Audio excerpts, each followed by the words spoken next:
scaled it back a little to do with some of the younger groups as well. But this is, you know, to take a group of people that have never seen it before and run them through the basics of the gun drill, which is a little different. I'm sure most of you on day sales, you've seen the way they do it on board ship when they're blank fire, which is a nice, modern, safe drill. That's not the way it was done 200 years ago, because A, there's no OSHA, and B, there's people shooting back, and you need a little more time. And I forgot to put this tub for out here, and some sort of pouch to keep the dummy priming quills and vent picks. What is that called that the lid stuck's in? A gun tub. A gun tub? Or a match tub, either one. So, like I said, we don't have a deck ring here because it would cause a tripping hazard most of the time.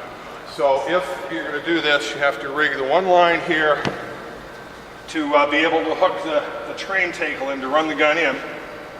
The other thing that's important to do if the museum is open is there's some other ropes up here to block off this walkway because you're running gun tools in and out here. That's something we discovered the first time we tried to do demonstrations in the museum when we knocked a hat and almost a wig off a little old lady coming up that rampway as the ramrod went out through the gun tool. So you got to remember to tie that off if you're doing this. Those are the two things that have to be done before you start. So what we normally do is I will take, you know, if they're high school kids or older, we'll do it with 5. If they're grade school kids, we'll go with a full 7-person crew on this. And all the positions are listed, and all the gun commands and everything are all of it in there. I didn't look at what was out. So, like I said, what I'll do is we'll distribute them around the gun. And what I'll usually do is say, okay, let's say we've got grade school kids with 7 of them. I'll get the 7 up here and I'll pick a number between 1 and 7 without them having read the script, and then that puts them in their positions on the gun, because it's number 1 is the gun captain here, number 2 is the second gun captain, and 3, 4, 5, 6, and 7. So they don't know what their jobs are going to be until they even get up here. And then I run them slowly through the drill, explaining all the commands, and having whoever's playing the gun captain repeat all the commands after me, and then tell them to do it on their own. And it's usually pretty amusing, because they you know, the gun captains never remember all of them, and you know, somebody will get stuck, and I'll ask the rest of them what the next command is, and somebody pipes up, okay, switch positions, you're in charge now. And run them through it 2 or 3 times. And that's what I would like to do with 5 of you guys now. So if I could just have 5 volunteers to come up here and pick a... I need one more. We're all going to do it, so if you don't do it now. Well, there's a couple of things. She can't because she fell and hurt her arm. Howard might not be able to, but everybody else. If the gun is all lashed down, and usually if we've got a big group, I will cast the gun loose and have it all hooked up ahead of time, because casting loose and securing the gun takes too much time if you've got a whole class of, like, you know, 30 plus kids to run through it. But if it's lashed up like this, the first command is to cast loose the gun. Cast loose the gun. So untie the side tackle and turn tackle.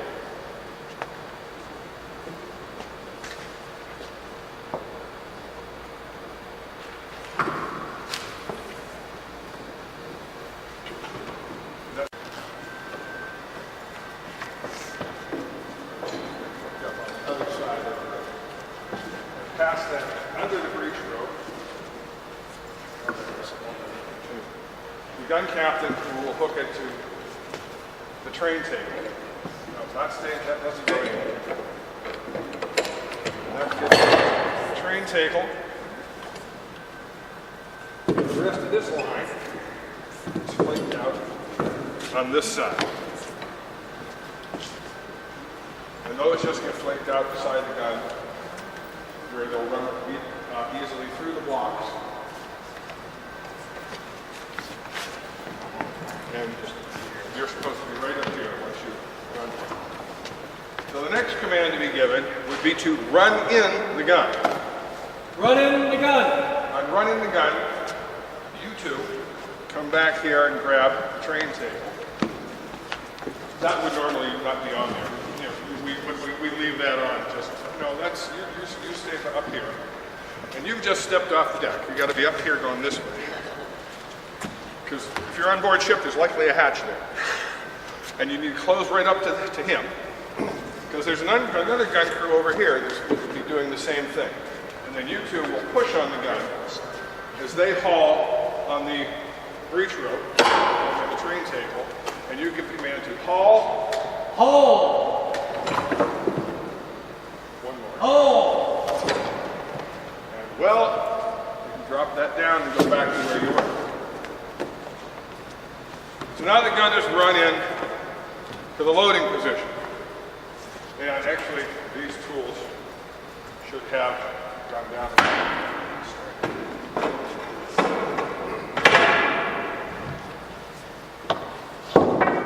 Because the powder charge, which would look something like this, is a flannel bag full of about 2.5 to 3 pounds of gunpowder.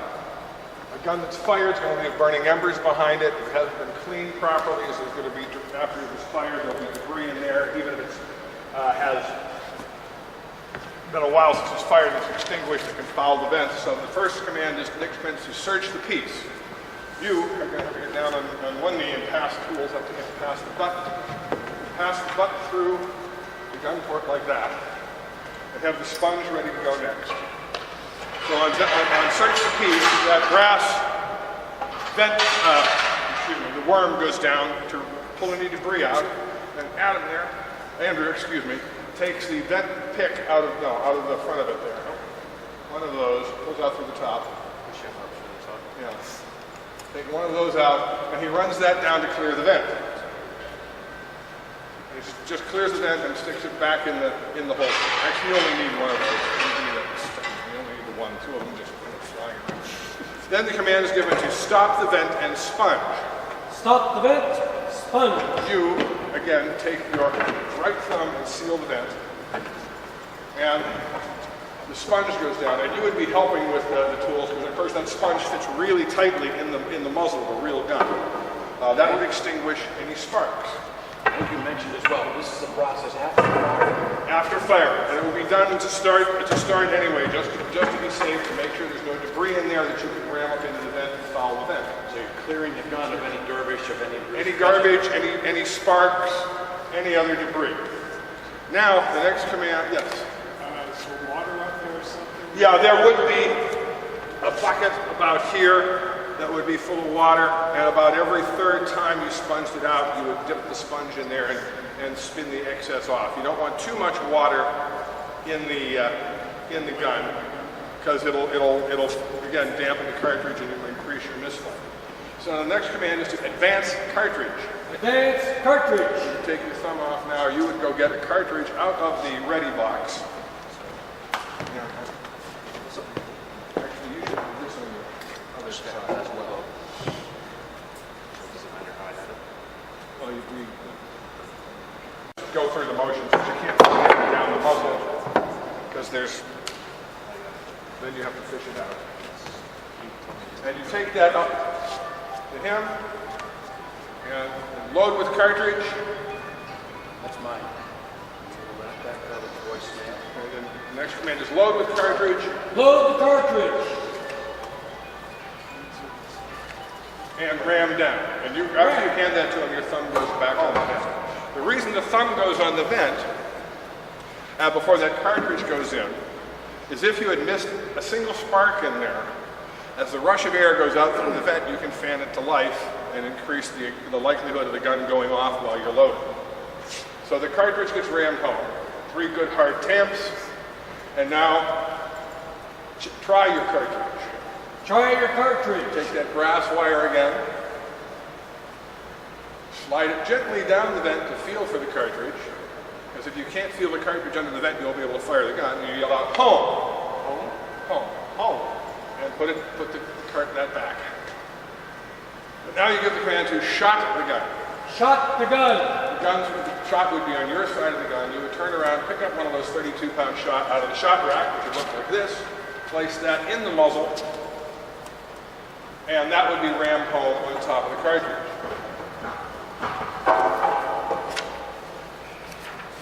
And hand that back to him, and that goes back down the deck because you're done with those tools.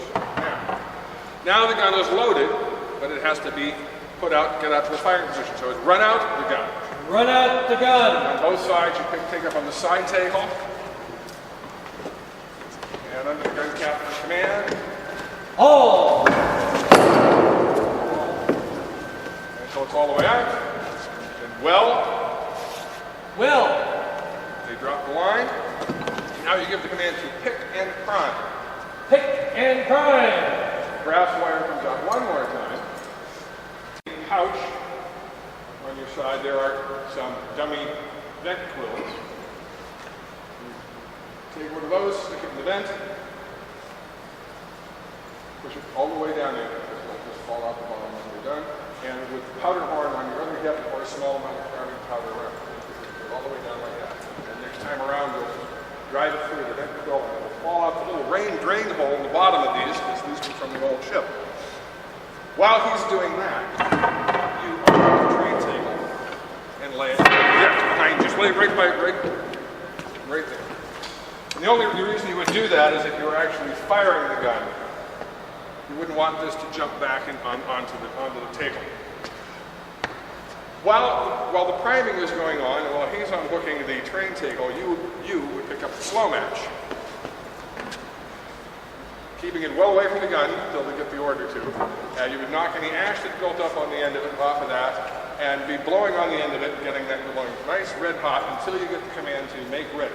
So you keep that away from the gun. On make ready. Make ready. Lay that over the vent, and on fire. Fire. Roll it back on the vent. If you were actually firing the gun, at that point it would go off and recoil inboard at about 40 miles an hour to the extent of the breech rope, and the whole thing starts over again.